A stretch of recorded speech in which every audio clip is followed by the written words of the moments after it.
Sinjuri, nistednukom għal episodju ieħor tas-sensiela fejn tattakka r-rivoluzzjoni. Illum ħanitkellmu dwar l-ideoloġija tal-ġeneru. Mill-perspettiva tal-Kristjaneżmu tradizzjonali, l-ideoloġija kontemporanja tal-ġeneru tista' tinftiem bħala rikonfigurazzjoni moderna ta' ereżija antika, b'mod partikolari meta tiġi analizzata fid-dawl storiku u teoloġiku tal-injostiċiżmu.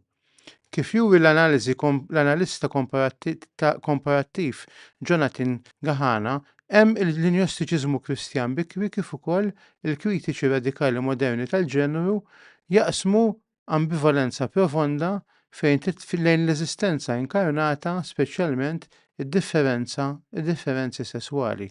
Fi ftit kliem, sew dawk li jaqblu ma' din l-ideoloġija tal-ġeneru, kif ukoll dawk li l-injostiċi tal-antik, jiġu l-ereżija li kienet tiġi pratikata kif ħan nispjegaw minna ftit ieħor, skont dana l-analista, jgħidilna li għandhom ħaġa komuni. It-tnejn kellhom sens ta' nuqqas ta' rispett ħajdu hekk lejn il-ġisem li jkunu twildu fih u xewqa illi jħossuhom qishom ruħ spiritu maqbud f'ġisem li mhux tagħhom. Fil-kozmoloġija tal-injostiċi, id-dinja materjali u b'estensjoni l-ġisem differenzjat sesswalment spiss kienet meqjusa bħala frott ta' żball, vjolenza jew inġustizzja kosmika. Fi ftit kliem, ħafna mill-injostiċi ta' qabel kienu jemmnu illi dawn huma nies li twildu f'ġisem li mhuwiex tagħhom, f'sesswalità li mhijiex tagħhom, f'ġeneru li mhijiex tagħhom.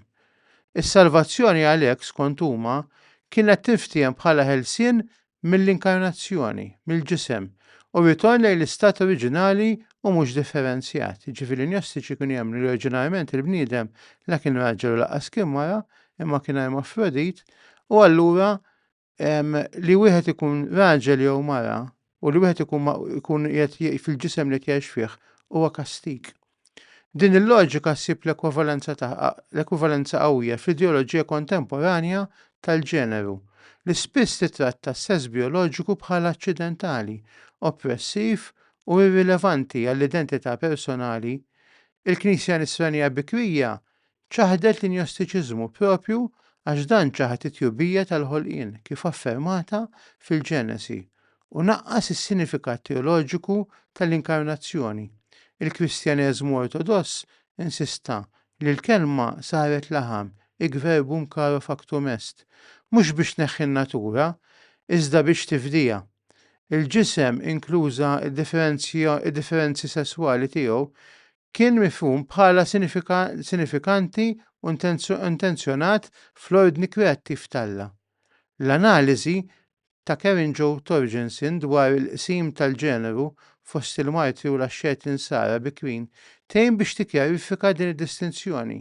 Għalkemm il-prattiċi insara bikrin xi drabi sfidaw in-normi tal-ġeneru, bħal pereżempju kien ikollok eremiti nisa li kienu jilbsu ta' irġiel biex fil-ħajja xxetika tagħhom ma jkunux ta' tentazzjoni kif ukoll ma jgħidux minn ċertu periklu, huma kienu jisfidaw in-normi li kienu fid-dinja ta' żmienhom, bħal martri insara pereżempju li kienu jgħidu adottaw virtujiet maskili ta' kuraġġ jew axxeti li ċaħdu żwieġ u l-maternità.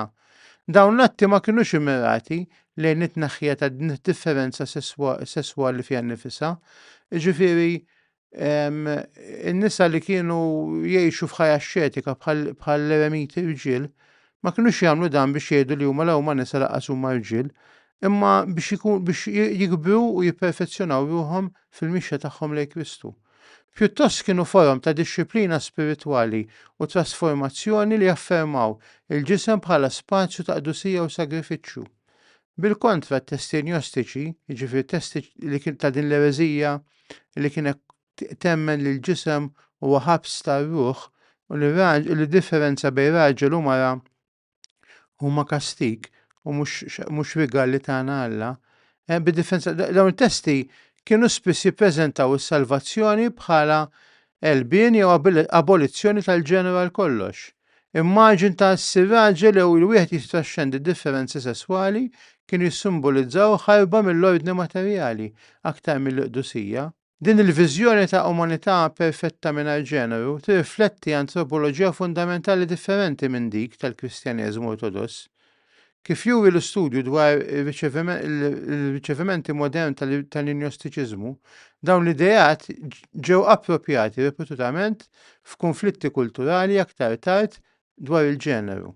Jiġifieri meta nitkellmu fuq l-ideoloġija tal-ġeneru, ħafna drabi jidħol diskors injostiku.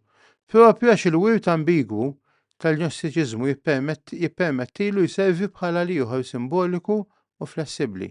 F'dan il-kuntest il-kritika ta' Marina Carrese lejn ideoloġija kontemporanja tal-ġeneru tikseb sinifikat teoloġiku partikolari billi tissepara l-identità tal-ġeneru mis-sess bioloġiku u titratta differenza sesswali bħala kostruzzjoni soċjali restrittiva.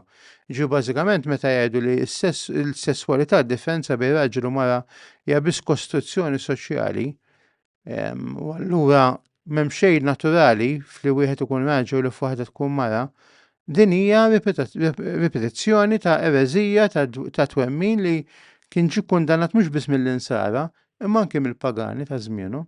L-ideoloġija tal-ġeneru tiġbaħ lill-impuls injostiku li jiġħad in-natura bħala normattiva. Mill-perspettiva nisranija tradizzjonali, dan ma jirrappreżentax liberazzjoni, iżda distorsjoni tal-antropoloġija. L-antropoloġija ġifieri l-istudju ta' dak li għamel bniedem bniedem. Il-Kristjaneżmu jifhem il-libertà mhux bħala awtoħolqien jew ħarba mill-ġisem, iżda bħala konformità ma' ordni maħluq li hu midrub iżda li jista' jinfeda. Mela allura ma nistgħux inkunu kontra l-ġisem tagħna, ma nistgħux ngħidu jiena ġejt maħluq b'mod ħażin. Imma nemmen illi l-ħolqien huwa tajjeb, però jrid jistenna l-fidwa tiegħu minn Ġesu Kristu.